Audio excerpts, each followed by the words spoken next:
Right, this is one time we ask you to Mayanot, take out your phones, yeah? Here, Rabia, take out your phone for a second, yeah? It's in the charger. Oh, okay. But this is an exercise. Menti? Yeah, go to menti.com. I got you. Okay. Is this your website? It's not my website, no.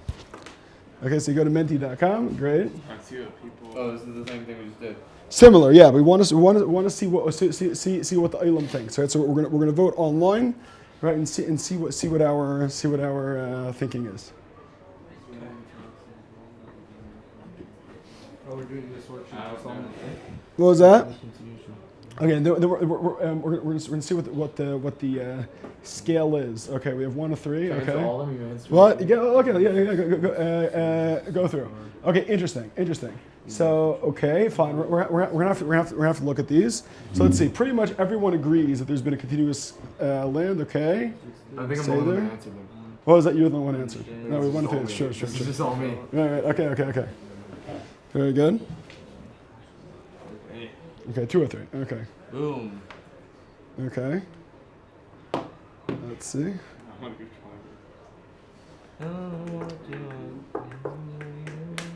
Do I do it again? What was that? So you can go on.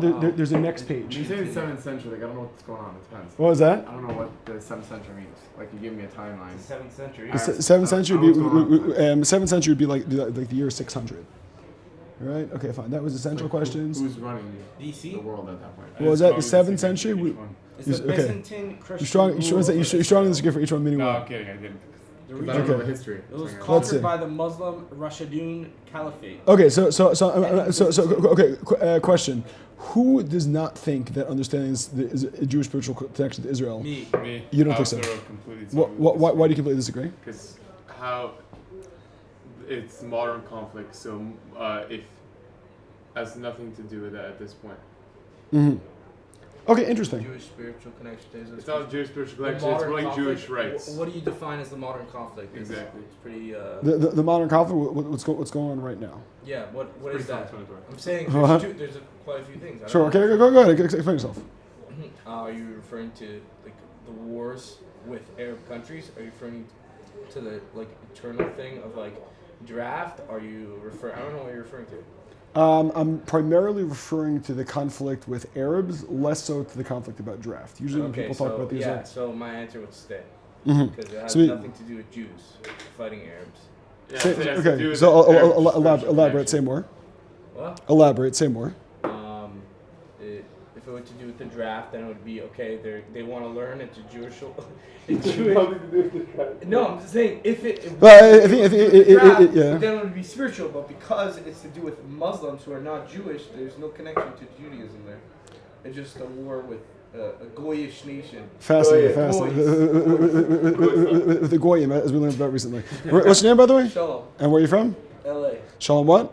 Borbay. Shalom Borbay, very cool, very cool. Okay, great. So I'm looking forward to actually let's see a few more of these. Okay, Palestinians are only indigenous people on the land, right? No one says that. Wow. So we have everyone thinks that Israel was created solely as a response to the Holocaust. I didn't see this part. No, I didn't do this part. This is also only me, but yes. Okay. Wait, okay. I meant to do this part? This is also only me, but yes. Israel was created as a response to the how many Holocaust. pages are there? There are a bunch, but the history. Maybe we'll do one more, and then we'll There get was a into more push for it content. before, but it was created as a response. I have no idea what the term Palestine originally referred to. Okay. Oh yeah, it did from the British people, right? Okay. Yeah, But they didn't want to call it. It originally referred. Palestine. I'll do 3 because I don't know. Palestinians have lived in Israel since biblical times. Yeah, probably. Are Any of these like little categories? Are Israelis the What's that? indigenous people? There are a bunch. I think they're all of them. Israelis are. Israelis are not. Yeah, Israelis are Russians. Europeans. We're not indigenous whatsoever. Okay. And also the Well, Jews and you say that on the basis of what?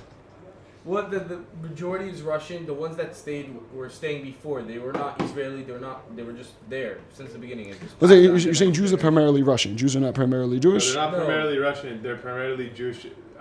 Like the people, like for instance, half the Jews are born in Mitzrayim, for instance, and when they came to Israel, right? It's not like majority of Jews Or actually, are indigenous to originated land. in Israel. I hear that. Yeah. Population. Is it okay? We should own. Actually, we should have claimed Egypt. Good question. That would have been nicer. I think the Get answer is strongly no. So you think what Egypt No, was? no, Okay, very saying good. to get the pyramid. Okay, good. So yes. Okay, great. Okay. What was that? You want to go to the next one? Sure, we could do that. I don't know if we talk after all of them. Say it. No, Go to the next slide. You did the next one? What? You did Let's all of see. them? No, I did the next one. Okay, you did the next one. History. Yeah, Tyler did. Okay. You along with it. Okay, let's see. Say most Israeli Jews are of European descent right That's now. not true. I think that is. The PLO was found. What's the PLO stand for? A good amount are. The Palestine Liberation Organization. Oh, I love that one. Do you really? Yes. Five out of five. Okay. PLO The West Bank has always been Palestinian territory. I don't know. This is straight propaganda question. Right. The thing is, you'd be surprised that on campuses, a lot of people 32% actually believe in this. Jews, Really? are from Yeah. Europe. For sure. Only 50% of Jews are of But say fine. So I think we're gonna hold off on the rest of the exercise. Do me a favor, right? Fill out the rest of the chart if you plan on coming to the next class, the next two classes, right? What was that? No. Either on the phone or on this. Yeah, no, either way works, right? And also do me a favor and try and bring your course books next time, right? Okay, it's all good. It's all good. No worries at all. Okay, very good. So we are going weiter, right? So last time we were going a little bit through the history of the Jewish presence in the land, and we were establishing that the Jews, in fact, have a very, very long history in this land, right? I guess to everyone here at Mayanot, right, that's like a pretty obvious point, right? You believe that, right? You think that's true, right? But believe it or not, that if you go to some campuses, right, there are many students who do not necessarily believe that, right? And I actually was at a college called Colgate University. You've heard of Colgate University before? Colgate? Yeah. Toothpaste. Oh yeah, toothpaste, right? It's a very famous university, like a very legit university. I think like number 24 college in America. For Shabbos, and I checked out in the library. They had a whole bookshelf worth of books explaining how the Palestinians are the indigenous people, right? So it is definitely very relevant, right, to go through. The fact that there is a Jewish history and be able to have that Jewish narrative at your fingertips, right? So yesterday, the course is grounded in the Torah teachings of the Lubavitch Rebbe, right? So now just a little bit of history, right? Here we have a map of what things once looked like, right? Here you have the red line, right, is the border in Parshas Matos, which says what will belong to the Jewish people, right? And the blue line is what it talks about in Sefer Cheskel as to what will ultimately belong to the Jewish people, right? So we see that includes most of contemporary Israel, right? But meaning the south of contemporary Israel, what's now part of Israel, right, was not included within those borders. Okay, great. So moving on. Give it back. What was that? You're saying we should give it back. Question is, who should we give it to? Should we give it to the people of Edom? Yeah, they're still there. If they're still there, they're not. Last I checked. Okay, from there, right, we move on to the kingdoms of David HaMelech and Shlomo HaMelech. Right, so this is different than the borders that it talks about in Chumash. Right, meaning Chumash is saying Hashem is promising the Jews. Right, or in Yechezkel, Hashem is promising the Jews what land will belong to you, right? And here we have what did David HaMelech and Shlomo HaMelech actually conquer?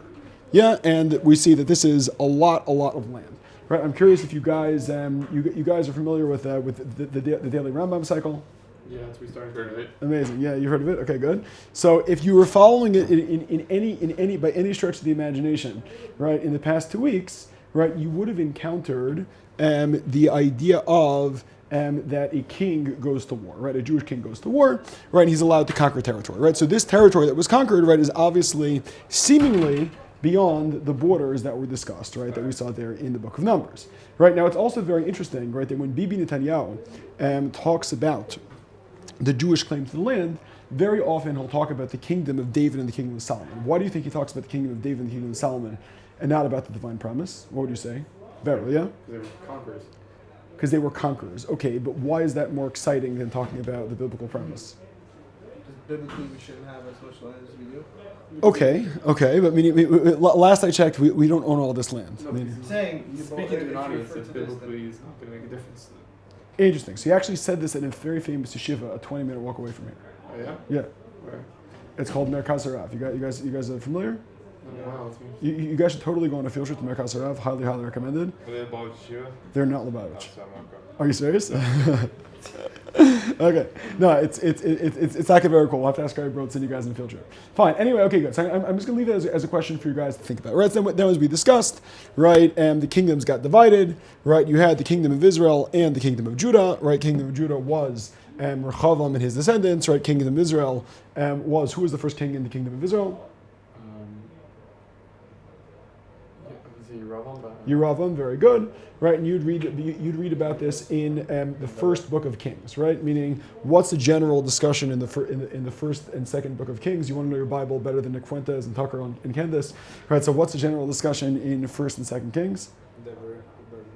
No, okay. So highly recommended. First and second Kings. I would tell you as well. Maybe later in the year we'll do a share on first and second Kings because they're like very, very dramatic political books.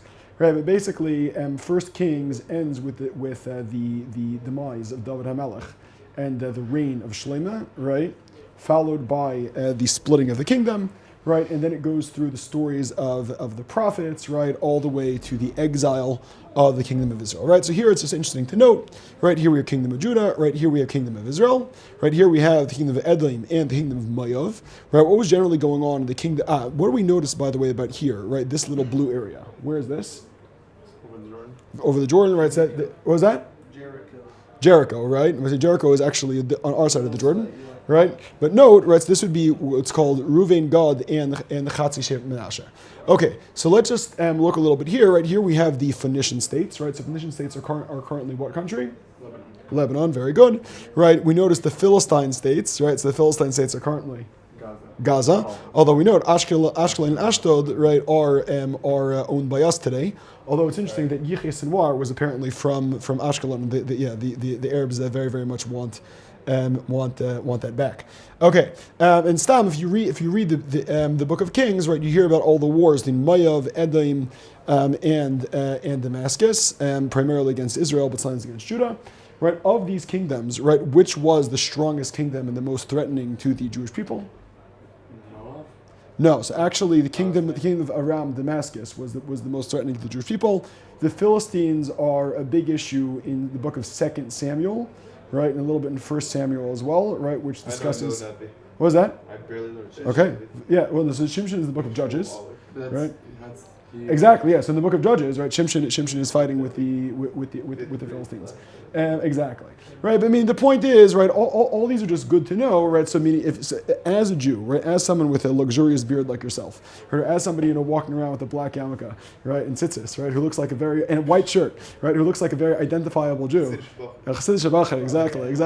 And Bacher was no, but I mean, obviously, Beryl, Beryl obviously looks very chassidish also, right? Meaning his beard hasn't grown in yet. It's getting there. He shaves. That's true. I don't believe it. Spreading propaganda. Yeah. So he shaved. Like, he doesn't shave anymore. Okay. It's very important, right, for you to know the general biblical narrative, right, and to be able to say that narrative, right, and not be shut down by the people you meet, right. And I would even say, I'm not going to ask you to verbalize this, but consider taking Alchata this year at the Mayanot Institute of Jewish Studies, right, to read, of course, the Chamisha Chom Shetera, do Chumash every day, but in addition to reading Chamisha Chom Shetera, right, read from the beginning of Joshua, right, to the end of 2 Kings, right, to get the history of the Jewish people, right? Okay, very good, right? So then we have the exile, right? And this goes through the different directions the Jews went in, right? So here we have in blue, right? We have the Babylonian exile. What we notice about the Babylonian exile is it's not really to the entire earth, right? Meaning it's only to Babylon, right? Which is contemporary Iraq, right? We see that the what? Looks like Russia. No, so Russia is much further. No, Russia's this way. This is Russia, right? That's Iraq, right? As we can see, the Assyrian exile, right, which happens earlier, 200 years earlier, right, is to much further, right, further north, right? What was that? The Assyrian exile is much more detrimental. Yeah, exactly.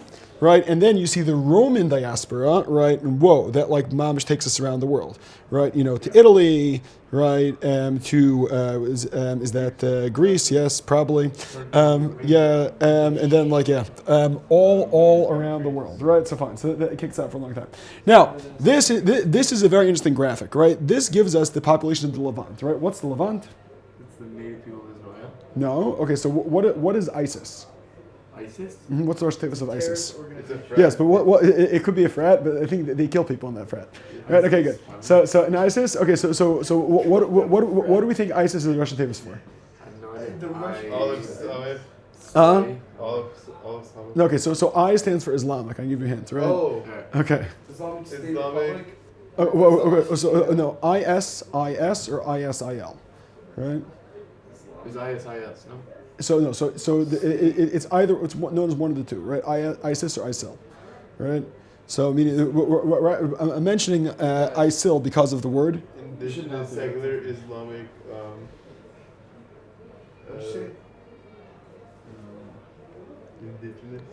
Indigenous. No. So ISIS stands for Islamic State, right? Of Iraq and Syria, right? That's ISIS, right? Or Islamic State of Iraq and the Levant, right? So I mean, Levant would be the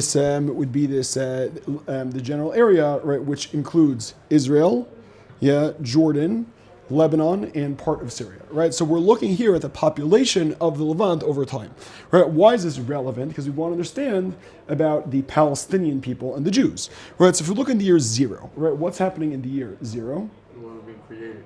Yashka, right? Meaning in what's called the Common Era, right? That would be Yashka's time, right? Okay, good. And we know that the population in the Levant, right, is hovering at around 5 million around the times of Churban Bayesheni, destruction of the Second Temple, right? Then we note, right, that between the destruction of the Second Temple, right, and the year 2000, right, the population of the Levant, right, the population of Eretz Yisrael and the surrounding area, right, has never recovered, right? And meaning there's what's it called? Maybe, right? And there are psukim in Tanakh, right, which tell us that the land will be desolate, right, in the absence of the Jewish people, right? That prophecy seems very much to be fulfilled, right? There's a very famous story of Rav Friend's book written by Mark Twain. You guys heard of Mark Twain? Yeah. Right, very famous writer. You ever read a book by Mark Twain? No. Huckleberry Finn is a famous book. Read that. Okay, awesome. Right. Okay. Yes. So, Rabbeinu Mark Twain. I don't know if we should call him Rabbeinu, but yeah, Mark Twain. Not Rabbeinu. Yeah. Right. No, he actually liked the Jews. Right. So, in his book, in some book that he writes, right, basically talks about how he went through Israel and he saw that Israel was desolate, right? And Israel has only been undesolated, right, by the hard work of a lot of Jews, right, really in the late 18 and early 1900s. As a matter of fact, right, one of the major names amongst the Muslims today, or amongst the Palestinians, is Al-Matsri. Right, what do you think the name Al-Matsri means? Very good, from Mitzrayim, right? Because basically, since the Jews were making Israel more economically developed, right, the Arabs from all around the area came, right, to get money, to get good jobs by the Jews. Okay, very good, right? So here we have, if you aren't sure about Jews coming to Eretz Yisrael, right? Here we have a shul which is officially built in honor of the Ramban or the Ramban Davin there, right? But meaning the Ramban, right, we know lived in the 1200s, right, 1100s, somewhere thereabouts. So that is another indicator of the continuous Jewish presence in the land, right? It's not as if Jews were not here at all, right? We have the 4 holy cities, right, which are Yerushalayim, Tiberia, Tzfas, and Hebron, right, which pretty much had a constant Jewish presence except for the times when Jews. Is that one of the 4 holy cities? It is, yes. Tel Aviv, Yeah, that's it us. Okay. Tzfas is considered very holy. Tel Aviv is super holy. Yerushalayim's the holiest, then Tzfas. Tiberia. Yeah. Right. I mean, if you get super Kabbalistic, then people connect them very good. People connect the 4 elements. Right. Yerushalayim is fire, Heaven is earth, Tiberia is water, right? And Tzfas is air. People connect them with the Zahar connects them. What was that? People connect them with the Zahar connects them. I don't think the Zohar connects them. I definitely heard people connect them. I'm sure it's written in some holy book. I'm just not sure which holy book it's written in. Yeah, have you guys ever been to Tzfas? Yeah. Uh-huh. Bro, I actually made it up, so you can't Yeah? believe it. Have you guys ever been to the Rizal's Kever? Yeah, of course. Okay, so I highly recommend it. By the way, the Rizal's Mikvah is taken out that cold, right? I mean, if you go to like, okay, so It smells extremely bad. It does. It smells bad.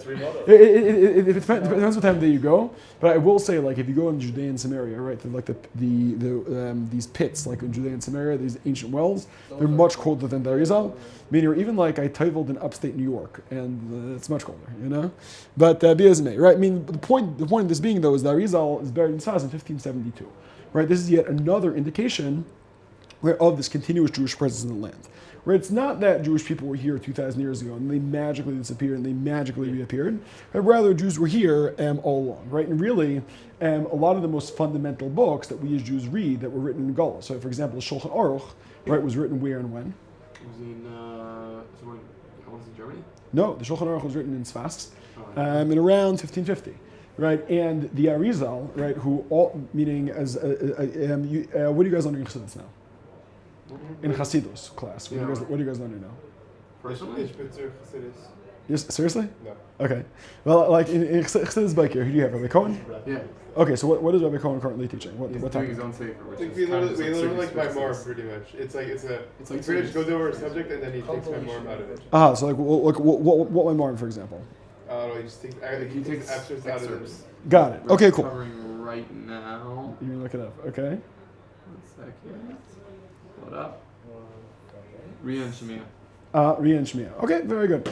But the point is that an overwhelming majority of the concepts, right, within Chassidus Chabad are developed out of Kisvei Arizal, right? Point being that so much of Torah is coming from Eretz Yisrael over the years, right? Here's a picture of Jews who live in Eretz Yisrael, probably around the 1800s, right? So what was that? What did you say? Okay, very good. Beseder. So now, if we had to consider in the modern era, right? When was there the first major aliyah in the modern era? Who were the first group of people who were making big aliyah? Holocaust? No, before the Holocaust. So meaning when we say modern era, we're talking about generally post 1600. Yeah. Well, yeah, it's not really my time. Aliyah? Mm-hmm. Probably Aliyah. the Spanish Inquisition.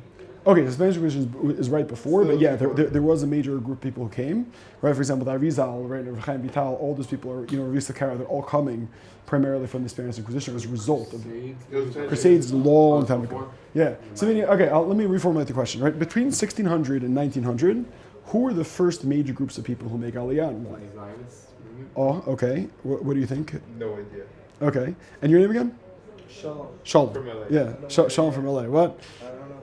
Okay. Maybe I would be more aware if I knew what was going on during 1600s. Yeah, maybe if I lived back I would then. remember. Mm-hmm. Okay, so Beseder, cool. Okay, so the first two groups of people who came were the Talmidim of the Gra, right? You've heard of the Gra, the Vilna Gaon, yeah?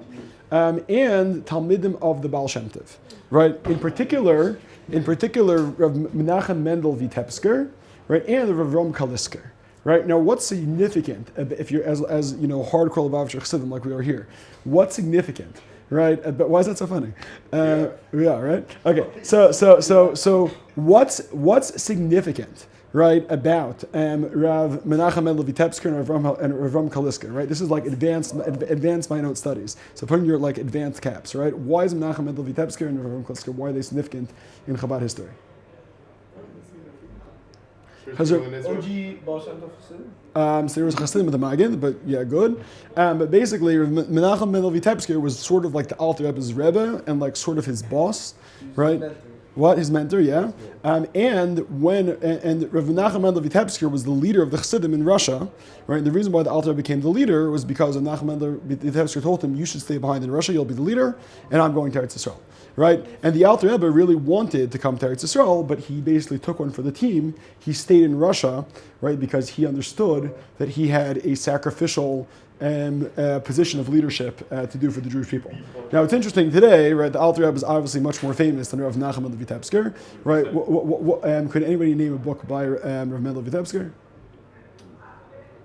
The Vitebs. I like it, but Pri Haaretz, right, would be like his most famous book. Okay, it's a good suggestion. What does Pri Chaim actually talk about? Kabbalah, no? It is Kabbalah, right? But what distinguishes Pri Eitz Chaim from Eitz Chaim or Shar Kavanas? Okay, so if you try to read it, it's a little bit indecipherable. I'll just point out it lives over there on the bookshelf. Okay, on the red books, it's Pri Eitz Chaim. What is it? Dusty? We'll have to look, right? But but yeah, Al Kaponim is a Pri Haaretz. Right now, it's actually interesting if we're talking about the Chassidim Israel. It's the Chassidim and the Talmid Hagura. They were like the very first people who made a major aliyah. Yeah. Now. What do you mean major? There was a lot of people that went with him. Yeah, a whole bunch of people, thousands of people, families, and what have you. Right. To the extent that who's ever read, what's the fourth part of Tanya called? Well, the first part is called. Very good. Second part is called. Shar HaYichud V'Hamunah. Oh yeah. The third part is. Linking. Igeres HaTshova. I was gonna say. Very good. Okay, and the fourth part is called Igeres HaKodesh, right? And just for the bonus, last one is Kunshzachin. Right, but now, in Igeres HaKodesh, right, if you, meaning some people read Chitas because the words are holy, and some people read it to understand. So I'm sure you read Chitas every day, right? But, if assuming you understand the fourth part of Tanya, what does it generally talk about? What's the general topic there? So that's the third part of Igeres HaTshova, but Igeres HaKodesh talks about giving money to Eretz Yisrael, right? So the Alter Rebbe was super into this idea, right, of giving money to Eretz Yisrael, right? Basically supporting. Right? What was that? Is the oldest thing to give. Keil Chabad, exactly, yeah. That's the oldest one? I think it's probably the oldest existing foundation, right? There are probably older foundations, No, but it's the only one still around, exactly, right? Okay, very good, right? But then we know, right, that in the mid 19th century, right, in the mid 1800s, right, what two things happened which caused a lot of people to make Aliyah, right? What developments happened? What, in the 19th century? The 1800s. World War I and World War Okay, so that'd be the 20th century. Communist Russia and the Holocaust. That's the 20th century. What about the 19th century? Before that? So there's Chassidus, right? What major movement comes onto the scene in Eastern Europe? Okay, so Rabbi Nachman is a branch of Chassidus, but Rabbi Nachman was actually friends with these people. It's a movement called the Haskalah, right? What was the Haskalah? Misnagdim? What was that? Misnagdim? Not Misnagdim. It was Basically, We were really friends with Chassidim back then. Well, some wasn't wasn't that like anti-Chassidus as well. What you're saying? not enlightening. Yeah, exactly. Enlightenment, right? Basically, the Haskalah movement was, we're going to be smart, we're going to read philosophy, we're going to engage in contemporary culture, right? And we're going to not look like this. We're going to look modern. No, he was friends with people in the Haskalah movement, but he was a Hasidic master. You know? He was a student of the. I know Rabbi Nachman. He was, I think, a grandson or a great grandson, I believe. Yeah. Okay. Very good. Right. So fine. There was a Haskalah movement. Right now, the Haskalah movement, their big thing was assimilation. Right. But then there's something called the Dreyfus Affair. What was the Dreyfus Affair? The Dreyfus Affair. Mm-hmm. Never heard of that. Okay. Cool. So there was a Jewish soldier in the French army named Alfred Dreyfus. Right. Just as a point of trivia. Right. Are there Jewish soldiers in the U.S. Army today? Yes. Right. Are most of them from? No. No. As a matter of fact, Jews have a very high serving grade in the American army. Is that true? Yeah, very high. What's the rate? I don't know, higher than the average American. Like overrepresented. Interesting. Really Okay. overrepresented. 20 or something. Wow, I'm actually very curious. But the point is, though, that most of these soldiers in the army are actually not frum, right, as you can imagine. Right? I actually have a Talmud who's a chaplain in the U.S. Air Force, so Baruch Hashem, he's frum, right? But most of his people, what's his name? I don't know if we should say it because it might be a secret, but maybe off camera, right? But be that as it may, right? So meaning the same ways that there are a lot of Jewish soldiers today who are like, let's say, on the assimilationist track, but still talk about Judaism and still identify as Jewish. Right, so the same thing was true in the 1800s. Just a fun fact, by the way, we know the Rebbe started the Tefillin campaign. Why and when? Why? It was 67, you said. Yes. Very good, yeah. Started because of the 6 Day War. Exactly. What about the 6 Day War? Wait, to keep the soldiers safe. All the Jews, yeah, to keep the soldiers safe. Exactly. Very good. Right, okay.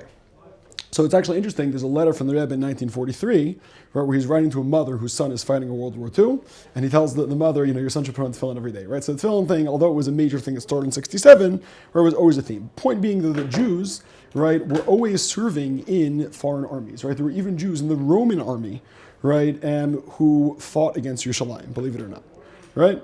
Okay, what was that? Bums. Okay, well, They probably didn't have a choice. It was probably like every able man, no? Could be. I'm not sure. Probably had a nice draft in their own army. What do you mean, nice draft? I'm saying like everyone probably got sent there. Like I have no idea. I have no idea how it worked.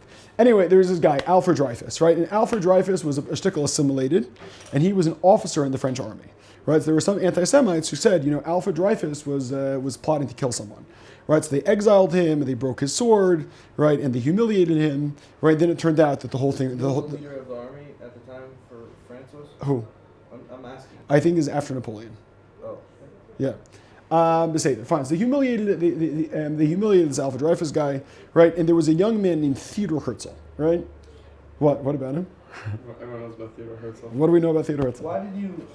He's the start of the Zionist movement. Exactly. Right. So Theodor Herzl was like Theodor Herzl was a totally assimilated Jew, right? But nonetheless, Theodor Herzl like, wow, I saw this Alfred Dreyfus thing. I see this anti-Semitism is really tough, right? It'd be like the analog of seeing, Tucker and Candace, right? And basically saying, okay, clearly it's not going to work for us to assimilate, so we have to have a plan B, right? So Theodor Herzl's plan B was, let's go and live in Israel, right? I mean, there's Uganda, but it eventually happened to be Israel. Madagascar was an option. I believe it was, yeah. But eventually Israel became the place, right? So a lot of young Jews who had stopped being religious and had joined the Haskalah movement, right, said, okay, let's go and move to Israel, right? So that was a major driver. They weren't just not religious; they were very anti-religious. So it depends which ones, but yeah, a lot of them were talking very anti-religious. They wanted to create what's called the New Jew, right, or the New Judaism, right? And this whole idea of the New Jew was the New Jew does not wear a yarmulke, right? The New Jew doesn't wear tzitzis, right? The New Jew has massive muscles and like and is a farmer, right? And and recreates the land, right? And these people were basically building Israel, and they had different views, right? They're the regular Zionists, who were Talmidim of Herzl, the revisionist Zionists, who were Talmidim of Jabotinsky, right? And that leads us basically to the modern state of Israel. Right now, the question we'll have to ask is, how do we understand the modern state of Israel? What should our perspective on the modern state of Israel be, right? And here we have a very interesting perspective of the Rebbe, right? So we have the Israeli paratroopers at the Western Wall after liberating in the Six-Day War, right? And the Rebbe describes this as a gift from God and as a miracle, right? And I guess I'll ask, do you guys believe that miracles happen in Bisman Hazeh? Do miracles happen in our time? Yeah? Okay. Miracles. Not so revealed, yeah. What was that? Not so revealed? Okay, so miracles in the same order as the miracles in Egypt? No, like frum. What? Like frum. Interesting. Okay, so there's actually, what was that?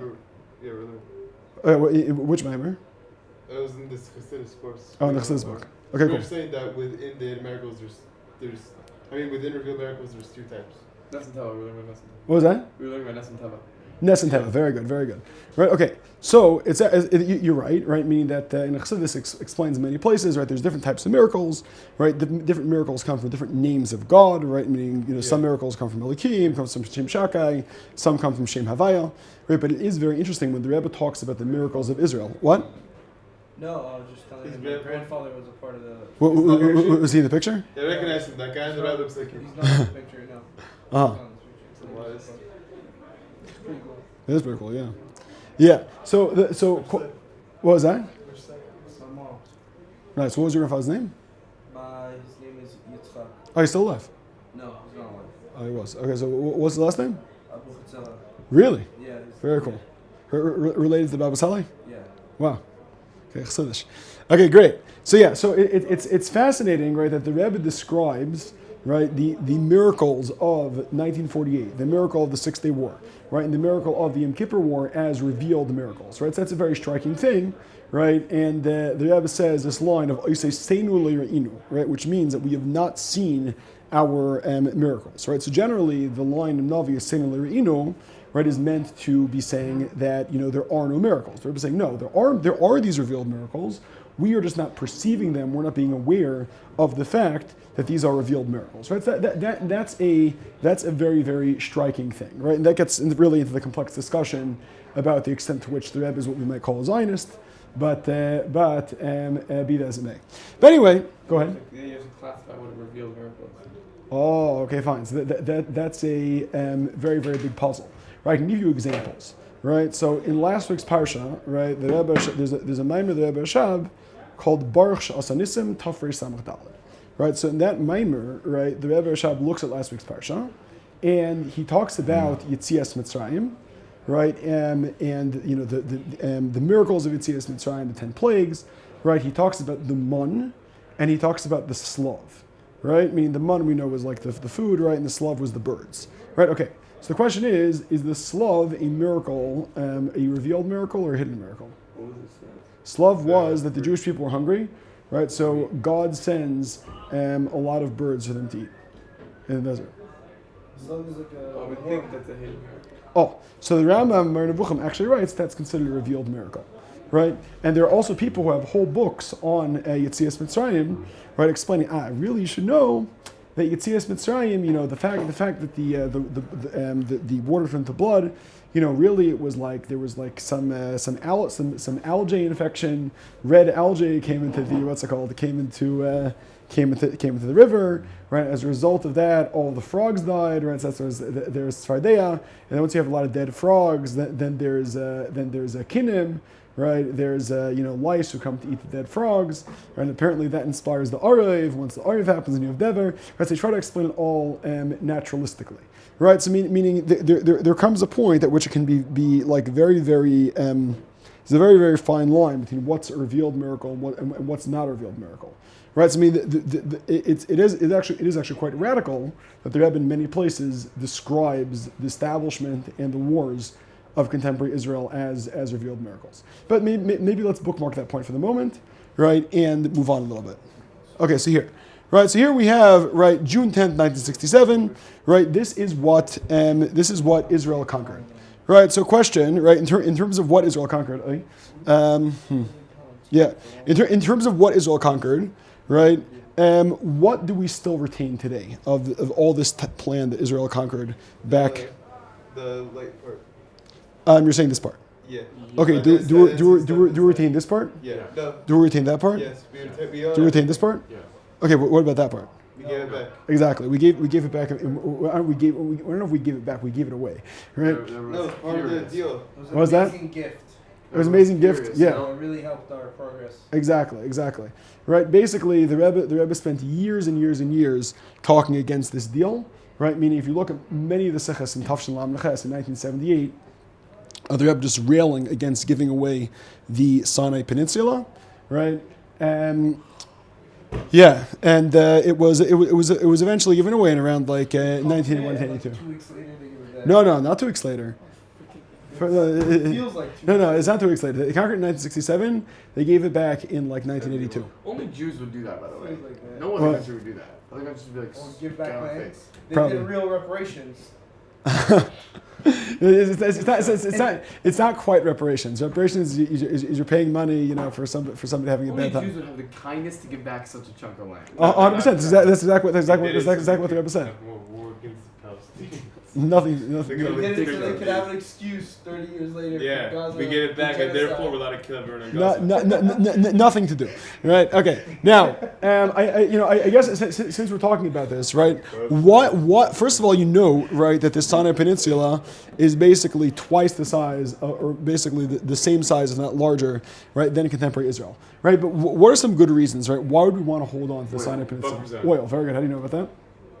A little bit of politics. 'Cause it's Really? money Oh, involved. everyone's Uh, think about Yeah. it. So one second. Like, what source did you read that in? I've heard that somewhere.